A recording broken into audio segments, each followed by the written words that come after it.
Olá, bom dia. Está no ar mais uma edição do programa Conexão Potiguar. A você que nos acompanha de segunda a sexta-feira aqui pela telinha da Band e também pelo portal de notícias do Rio Grande do Norte, www.potiguarnoticias.com.br. Nosso muitíssimo obrigado pelo carinho da sua audiência, pela sua companhia. No programa de hoje temos o prazer de receber o secretário de Agricultura do Estado do Rio Grande do Norte, Júnior Teixeira. A quem eu agradeço a presença. Tudo bem, Júnior? Bom dia, Pinto. Bom dia a todos. Um prazer recebê-lo. Júnior, a chuva, o Rio Grande do Norte viveu, assim como o Nordeste, uma grande seca, onde morreu muitos animais e os produtores sofreram muito. Veio a chuva e agora volta a estiagem. Queria que você nos desse o retrato de como se encontra a questão da agricultura, da pecuária no estado do Rio Grande do Norte neste momento. Na verdade, essa seca de 2012 e 2013 trouxe grandes dificuldades para o homem do campo. E foi amenizada por essas últimas chuvas que aconteceram, pararam agora e agora nós vamos começar um novo período seco. O Rio Grande do Norte, nós temos 107 municípios que choveu menos de 350 milímetros. Dos 167? Nós temos aí, entre esses que choveu abaixo de 350 milímetros, municípios que choveu aí em torno de 100 milímetros, 100 e poucos milímetros. E esses municípios que estão em maiores dificuldades. E eles estão localizados na faixa entre o Mato Grande, descendo até a região central e o Seridó, pegando um pouco do Trairi e um pouco do Potengi. Então está centrado as dificuldades de falta d'água nesses municípios. E que nós estamos montando um plano estratégico para atuar nesses municípios. Os municípios nas outras regiões, mesmo que tenham chovido poucos, mas teve um município vizinho que choveu mais, então ele está um pouco abastecido. Nós estamos fazendo um levantamento dos mananciais, de todas as fontes, do tratamento dessa água, como é que está sendo, e vamos juntar todas essas informações e fazer um plano para atuar nesses municípios antes que as coisas comecem a piorar lá na base, lá no município. Júnior, nesse período de estiagem, não seria o momento de se fazer projetos no sentido de aprofundar, de melhorar os reservatórios que ficam secos, açudes, barragens, barreiros, poços, enfim, que ficam, de certa forma, sem serem utilizados durante o período da seca? Não seria o caso de fazer algum trabalho preventivo? Isso já está sendo feito? Isso já está sendo feito pela Secretaria de Recursos Hídricos, essas barragens, adutoras, são as obras estruturantes. Isso são obras que levam um certo tempo, mas que paralelamente está sendo feito pelo governo do estado através da Secretaria de Recursos Hídricos. Em relação à questão do Plano Safra para os semiáridos, queria que você nos informasse. O Plano Safra foi uma conquista, Nós tivemos aqui no Rio Grande do Norte uma grande participação, porque antes da elaboração desse Plano Safra esteve aqui o secretário de Políticas Agrícolas, onde reunimos com várias instituições, tanto governamentais como não governamentais, e oferecemos subsídio para compor esse Plano Safra do semiárido. Podemos dizer que realmente isso é uma conquista, é um avanço para o semiárido, mas, por outro lado, nós precisamos dizer que o crédito rural ele precisa ainda ser aperfeiçoado para o semiárido.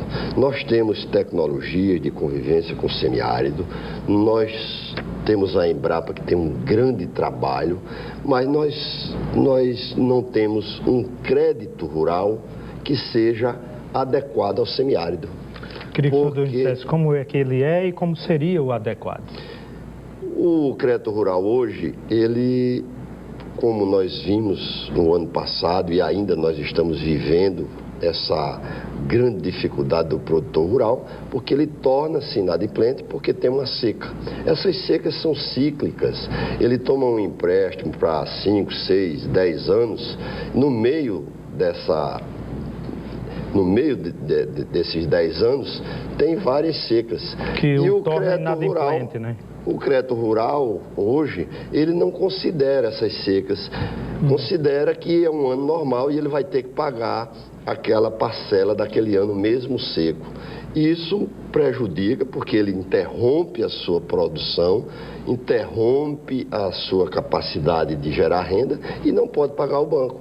E aí fica inadimplente, termina que acumula dívida e sempre é uma dificuldade muito grande, que tem que recorrer ao Congresso para medidas provisórias, tal. O Nordeste todo, o semiárido todo, fica de pires na mão, dependendo de medidas provisórias, de resoluções do Banco Central e tal. Então, a nossa proposta é que se crie um crédito rural para o semiárido, que já esteja contida dentro dessa lei, desse crédito rural, medidas que possam, numa seca, ele já antecipar aquela situação, colocar aquela prestação que está vencida, que vai vencer, para o último ano do empréstimo, livrando o produtor dessa dificuldade grande que tem quando há um período de seca. Então, todas essas tecnologias de convivência com a seca, elas são viáveis, são real, existe, está comprovada pela Embrapa e outras instituições, como aqui no Rio Grande do Norte, a Imparne, mas se ela não vier acoplada através de um crédito rural adequado, ela não vai funcionar. Vou dar um exemplo. Há muitos anos, o Banco do Nordeste financiou, através de um programa chamado Prodesa, propriedades para agrônomos, pessoas que passaram 5, 6 anos na universidade estudando, né? Então, pressupõe-se que não existe nenhum problema com relação à aplicação de modernas tecnologias por essas pessoas, porque eles são formados, são agrônomos, veterinários e tal. Então, o Banco do Nordeste financiou propriedades para essas pessoas. E qual foi a conclusão? Que o crédito rural não foi adequado. Ele tomou esse empréstimo para pagar em 20 anos. E em 20 anos ele não conseguiu pagar, tá aí, foi um desastre. Então, não adianta ter a tecnologia, ter as técnicas de convivência com o semiárido, se não existe um crédito rural adequado. O financiamento dessas tecnologias, né? Não, o financiamento existe, mas não existe não é adequado. Não é adequado, porque o prazo é pouco, porque o Nordeste tem que ter uma condição muito especial. Ele sofre descontinuidade, né? Sofre descontinuidade. Dá a prova disso que o crédito concedido não é um crédito adequado, é que o Prodesa não deu certo. E o Prodesa foi feito com pessoas de alto nível, que são agrônomos formados nas universidades aqui do Nordeste. Prefeito Júnior, pedir licença ao senhor, aos nossos telespectadores, vamos a um rápido intervalo comercial e voltaremos na sequência ainda com o secretário de Agricultura do Estado do Rio Grande do Norte, Júnior Teixeira. Vamos falar no próximo bloco sobre essa questão das tecnologias de convivência com a seca. Elas já são universalizadas, tem que avançar no Estado? A gente volta em um minuto.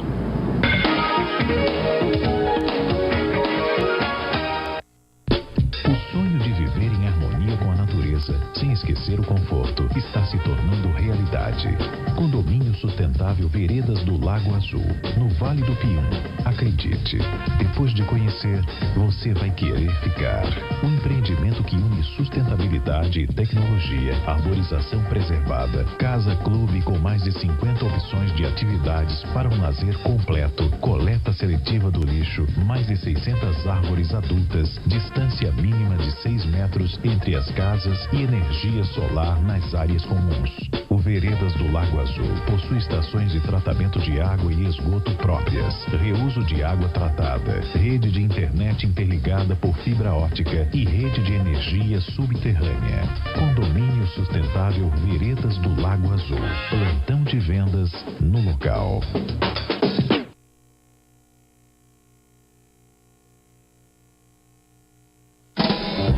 Os refrigerantes de cola mais famosos do mundo não confiam no boca a boca para se manterem líderes de vendas.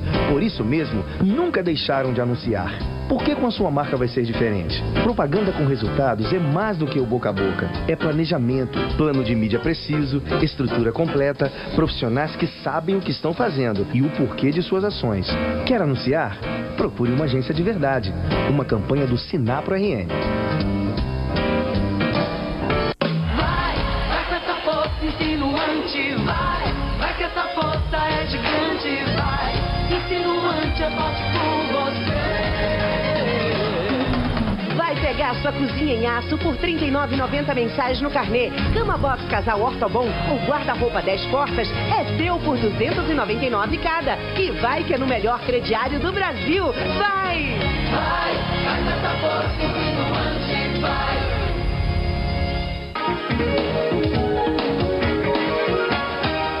De volta ao programa Conexão Potiguar, agradecendo a sua atenção. No programa de hoje nós estamos conversando com Júnior Teixeira, que é secretário de Agricultura do Estado do Rio Grande do Norte. No bloco anterior nós deixamos uma questão que é a respeito das questões de tecnologia, de convivência com a seca, como universalizá-las. E eu lhe pergunto, existe crédito disponível para se o governo decidir universalizar essas tecnologias de convivência? Existe sim, existe o crédito rural, em todas as instituições financeiras, para a aplicação e uso dessas tecnologias, essas novas tecnologias de convivência com a seca. Quando eu me refiro à questão do crédito rural ele não ser adequado e aí essas tecnologias elas não funcionarem, é porque há uma descontinuidade. Na hora que você toma um empréstimo, aplica essas novas tecnologias, mas a seca dá uma descontinuidade na sua produção e não há nenhum dispositivo que prorrogue essa dívida, que amenize essa descontinuidade na produção.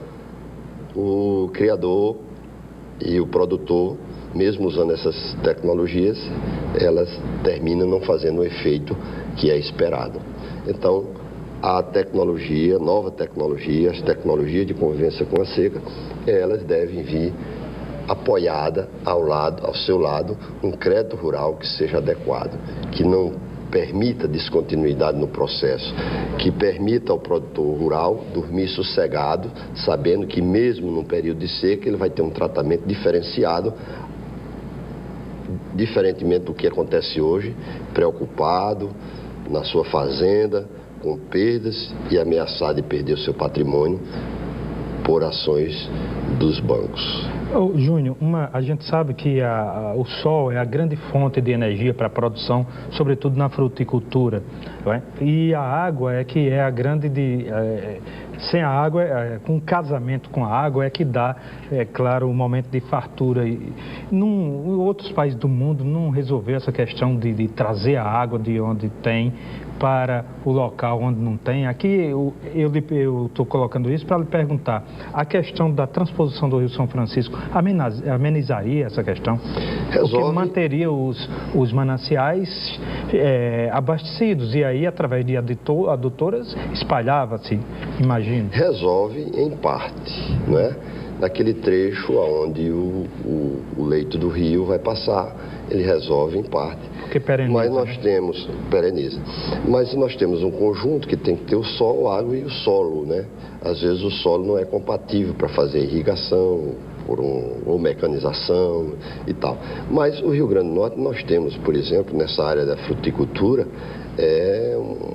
um diferencial muito grande.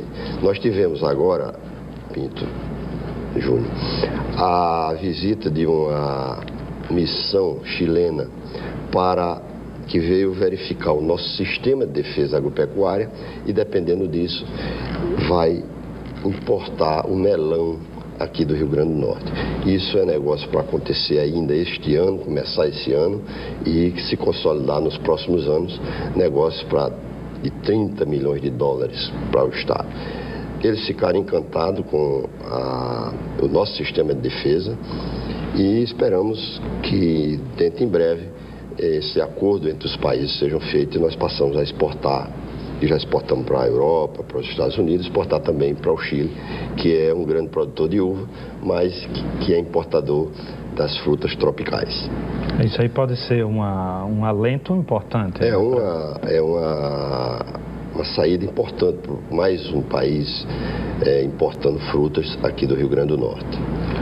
Júnior, quais são os outros potenciais que você, olhando da Secretaria, com os instrumentos que você dispõe, que você acha que pode ser implementado no sentido de melhorar a economia primária, essa economia da produção? Nós temos 93% do nosso território está no semiárido. Então, nós temos que ter uma produção que seja também compatível com esse semiárido. E aí nós temos grande parte do Rio Grande do Norte se dedicando à pecuária leiteira.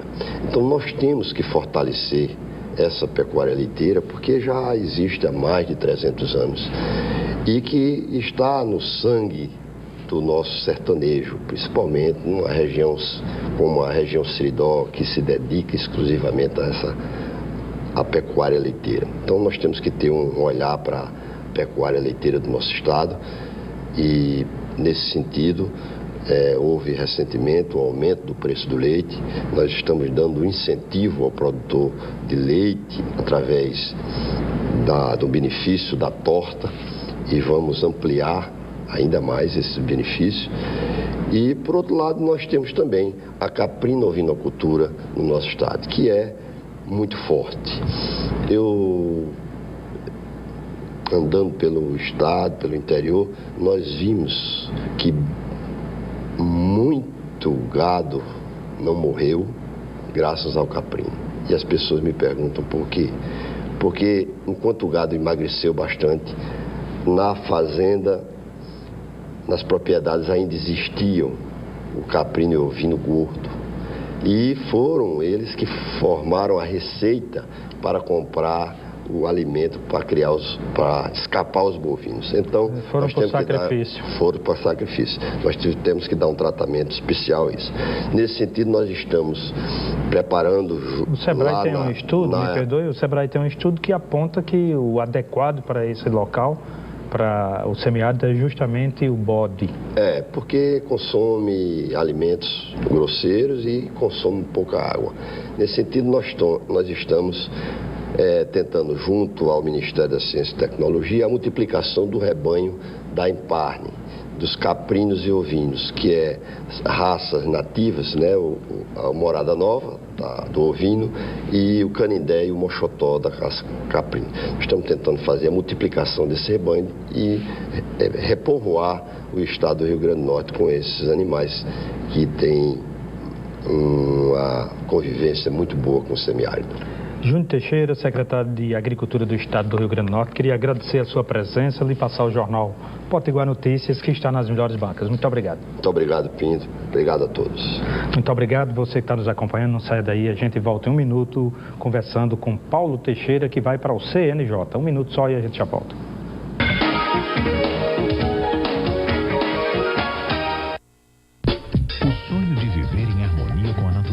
Sem esquecer o conforto, está se tornando realidade. Condomínio Sustentável Veredas do Lago Azul, no Vale do Pium.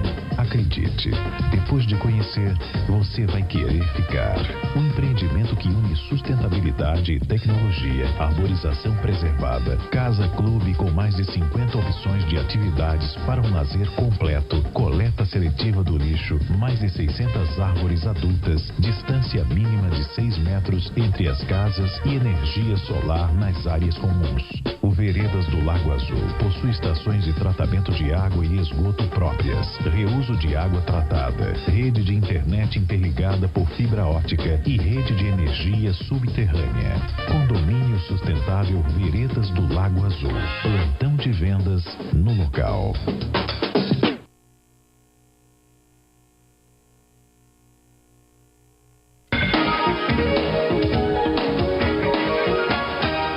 De de volta ao programa Conexão Potiguar, agradecendo a você que nos acompanha aqui pela telinha da Band, de segunda a sexta-feira, sempre às 7 da manhã. Está conosco nesse blog o conselheiro do CNJ, ex-presidente da OAB no Rio Grande do Norte, Dr. Paulo Teixeira, a quem eu agradeço a presença. Tudo bem, Dr. Paulo? Tudo bem, prazer estar com você novamente. É um prazer recebê-lo. Gostaria de começar a nossa conversa, queria entender como é que é esse processo de se tornar conselheiro do CNJ, mas antes pedir para o senhor rememorar como é que foi os principais momentos seus como presidente da OAB no Rio Grande do Norte. Foram 6 anos à frente da OAB. E diversos projetos nós tentamos e conseguimos implantar na nossa gestão. Eu acho que o grande desafio da nossa gestão foi fazer com que uma administração se voltasse para todo o estado do Rio Grande do Norte, ou seja, para todos os advogados do Rio Grande do Norte, o que a gente chama da interiorização do serviço da OAB. E aí, nesse serviço de interiorização, nós conseguimos levar mais dignidade para a advocacia norte-rio-grandense, como a construção de várias sedes, o aparelhamento das salas dos advogados, uma luta permanente pela defesa das prerrogativas, a valorização dos honorários de advogado, a ampliação dos serviços da OAB para os advogados do Rio Grande do Norte. Então foram diversos projetos que nós conseguimos implementar durante esses 6 anos de administração da OAB. E o senhor conseguiu eleger o seu sucessor, né? No caso, o Sérgio Freire, encampa alguns projetos, como o Voto Limpo, por exemplo. Exato. Nós tivemos, ao longo desses 6 anos, todo esse trabalho, e nós conseguimos, graças a um trabalho de uma equipe, de um colegiado, que a presidência não se faz sozinho, tem uma diretoria, tem seus conselheiros seccionais, os conselheiros estaduais, e assim também como os presidentes subseccionais. E com esse projeto coletivo nós conseguimos fazer o nosso sucessor, que foi Sérgio Freire, que tem os seus projetos em andamento, como também tem a continuidade de alguns projetos que nós iniciamos, né? Porque a presidência da OAB nos leva a ter ações permanentes, contínuas, como a valorização dos advogados através da defesa das prerrogativas, a valorização dos profissionais através dos honorários de advogado. Então são bandeiras que são permanentes para um presidente de seccional. E Sérgio, ao longo desses 6, 7 anos, ele está desenvolvendo as ações próprias e alguns projetos, dando continuidade às ações da administração anterior. Uma questão que mobilizou os advogados recentemente foi o desrespeito à violência, inclusive com casos de morte, de assassinato de advogados. Qual a preocupação do senhor, qual o seu olhar sobre essa questão? A OAB ela tem, além desse papel institucional da defesa da advocacia, mas também tem como missão, e isso está no próprio regramento, na própria lei federal, a defesa das instituições da ordem democrática de direito do Estado como um todo. E dentro dessa concepção, a ordem ergue algumas bandeiras, como a bandeira de direitos humanos, que alguns instantes as pessoas não compreendem o que é direitos humanos. Direitos humanos não é só defender, como se diz, bandido, não. Direitos humanos é para todos, né? O que a OAB defende é que todas as pessoas sejam respeitadas em seus direitos, sejam elas bandidas ou não, gente de bem ou não, mas todo mundo tem que ser respeitado em relação a direitos humanos. E a OAB tem essa defesa intransigente, porque entende que pode haver a fiscalização, a repressão, mas dentro de um regramento, né? Dentro de uma norma, dentro da normatização, para que não aconteça os excessos. Como a gente está vendo agora recentemente no Rio de Janeiro, o caso daquele auxiliar de pedreiro que desapareceu, ninguém sabe, ninguém dá notícia. Isso é direitos humanos. Quer dizer, num Estado democrático, isso não dá para aceitar, não é? Claro, você valoriza o papel da polícia, mas sem desrespeitar o papel do cidadão, né? O direito do cidadão. Esse é o que Quer dizer, se prega. A polícia que existe para proteger o cidadão, ela subverteu a ordem. A polícia existe para dar segurança ao Estado, né? E aos cidadãos. Esse é o papel fundamental da polícia. E nesse caso, no caso do Amarildo, que está nas redes sociais muito forte essa campanha, né? E o governo está com dificuldade de dar essa resposta, né? Exatamente, e precisa dar, né? Porque é um cidadão, eu não vou entrar aqui em valores e no mérito, porque eu não conheço a história dele como pessoa, mas é um cidadão que de uma hora para outra desapareceu da sua residência e ninguém tem notícia. E a sociedade do Estado tem que dar uma resposta. E a última vez que ele foi visto foi justamente com a polícia. Exatamente.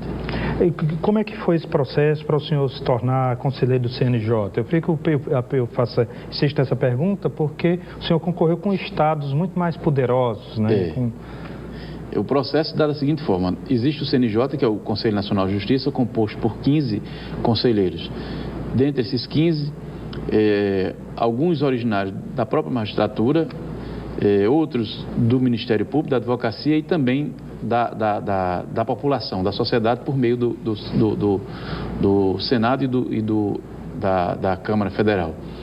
Eu concorri a nível nacional dentro da vaga da advocacia. São duas vagas, nós disputamos com diversos candidatos e nós conseguimos ter pleno êxito na escolha. Essa escolha é feita pelo Conselho Federal da OAB, que dentre 27 votos eu tive 26 votos. Foi uma votação maciça, consagradora, e aí eu passei por um primeiro estágio, que é o estágio que você passa pelo Conselho Federal, pelo órgão de classe. Depois o nome é encaminhado para o Senado, passa pela Comissão de Constituição e Justiça, onde nós somos sabatinados, onde o nome pode ou não ser aprovado, e nós tivemos também uma grande votação nesse dia. Estavam presentes cerca de 24 senadores na Comissão de Constituição e Justiça. Eu tive apenas um voto contrário. E depois de sabatinado, são perguntas realizadas pelos senadores, e depois o nome vai para o plenário do Senado. E aí nós tivemos também outra consagradora votação, e agora o passo seguinte foi a nomeação pela Presidência da República. E dia 20 acontece a posse no CNJ. No dia 20. E qual a missão do conselheiro? Nos explique qual será a sua missão. O CNJ ele tem dois papéis que são de fundamental importância para o contexto do judiciário e para a sociedade. Um é pensar a justiça, né? Pensar e contribuir na administração da justiça, contribuindo em ações para que leve o judiciário cada vez mais eficiente. Porque o grande desafio do judiciário é fazer com que hajam respostas rápidas. E para isso o CNJ pensa a parte administrativa e financeira, né? A questão da aplicação dos recursos do CNJ. E a outra são os processos disciplinares. O que antes acontecia somente a nível de corregedorias dos tribunais, hoje acontece a nível de CNJ.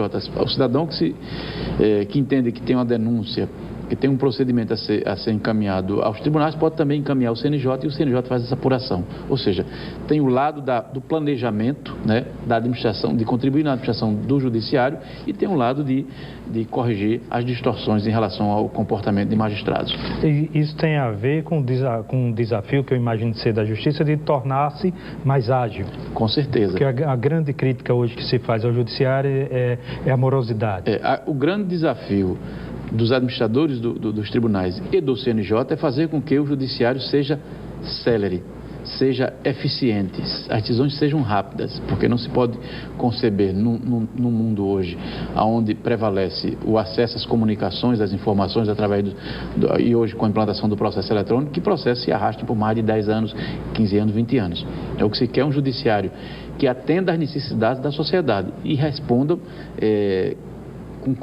com situações imediatas, né?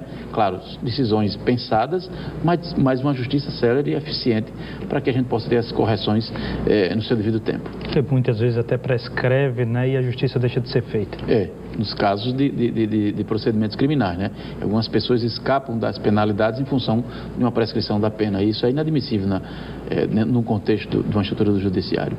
Dr. Paulo Teixeira, conselheiro do CNJ, muitíssimo obrigado pela sua entrevista aqui no Conexão Potiguar e muito boa sorte nessa sua nova missão. Obrigado, e é sempre um prazer estar com você, podendo proporcionar à sociedade, à população, informações, né?